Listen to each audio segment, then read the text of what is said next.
بسم الله الرحمن الرحیم. ان شاء الله کمی حضور سلامت باشید. یک بار دیگه در تمرین امروزی سه شنبه تاریخ 4 سنبله. همتون خوش آمدین. آقای دایی شما هم خوش آمدین. تشکر. سلام خاص به خدمت بیننده های عزیزتان هم. امروز یک کمی ما فیلیبال رو روشن کار میکنیم ان شاء الله. دو سه کلیپی که دوستان استفاده بکنه و در صفحه هم شما نشد. درست ان شاء الله. برو درست. مادام برو.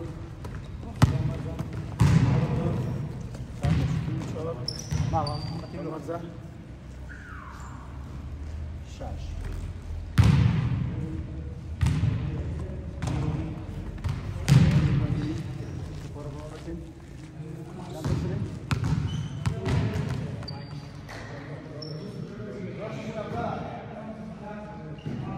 بازی بچه‌های کلاب ستاره است. هر دو تیم بازیکن کلاب ستاره است مسابقات تدارکاتی برای اشتراک در مسابقات خست و مسابقه روتیشن هست، کاملا قانونی برگزار شده و بازیکن‌های کلاب ستاره را که هم در سمت تصویر و هم در سمت مقابل هست خدمت شما معرفی میکنم.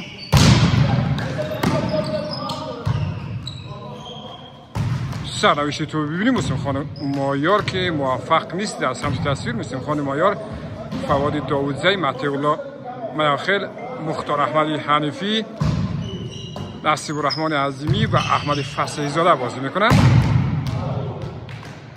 این بار یک امتیاز میگیره مسلم خان مایار، برای که احمد شهیم هاشمی بود و در سمت مقابل شریف الله اوریاخیل همین بازیکن که سرویس زد.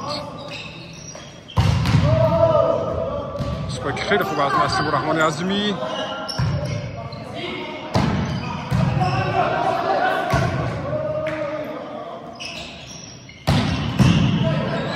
چقدر خوب توپ گیری میکنه جمشیدی مرادی، مختار احمدی حنیفی و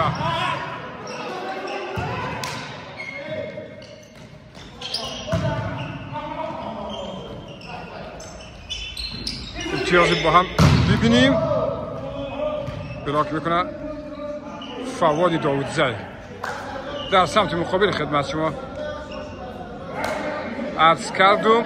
شریف الله اوریاخیل، جمشیدی مرادی، احمد شهیم هاشمی، نسیم ابراهیمی، امرالدین و شرفضل بازی میکنن.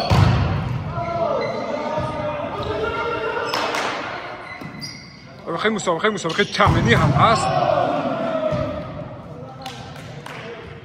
کاملا مسابقه تمرینی است برای اشتراک در مسابقات خست. مسابقات خست حتما یک ویدیو ما در موردش صحبت خواهیم کرد. چیزی که فعلا میتونم بگویم مسابقاتی است که با جایزه 2 موتر اول و دوم در ولایت خوست برگزار شده و همکنون هم ادامه داره. مسابقات خوست عرض میکنم خدمت شما. امیدوارم صدایم را بشنوین چون بدون مایک دارم صحبت میکنم. 2 موتر جایزه هست اول و دوم در مسابقات والیبال خوست. 2 تیم از پاکستان اشتراک کرده، 5 تیم هم از ولایت خوست که در امیر روزا این مسابقات ادامه داره. مسابقات قرار است مسابقات هفته اول تیم های خوست و پاکستان بازی بکنه، بعد از او هم تیم های بلخ و ننگرهار و کابل در این مسابقات اشتراک خواهد کرد که کلاب ستاره هم در این مسابقات هست.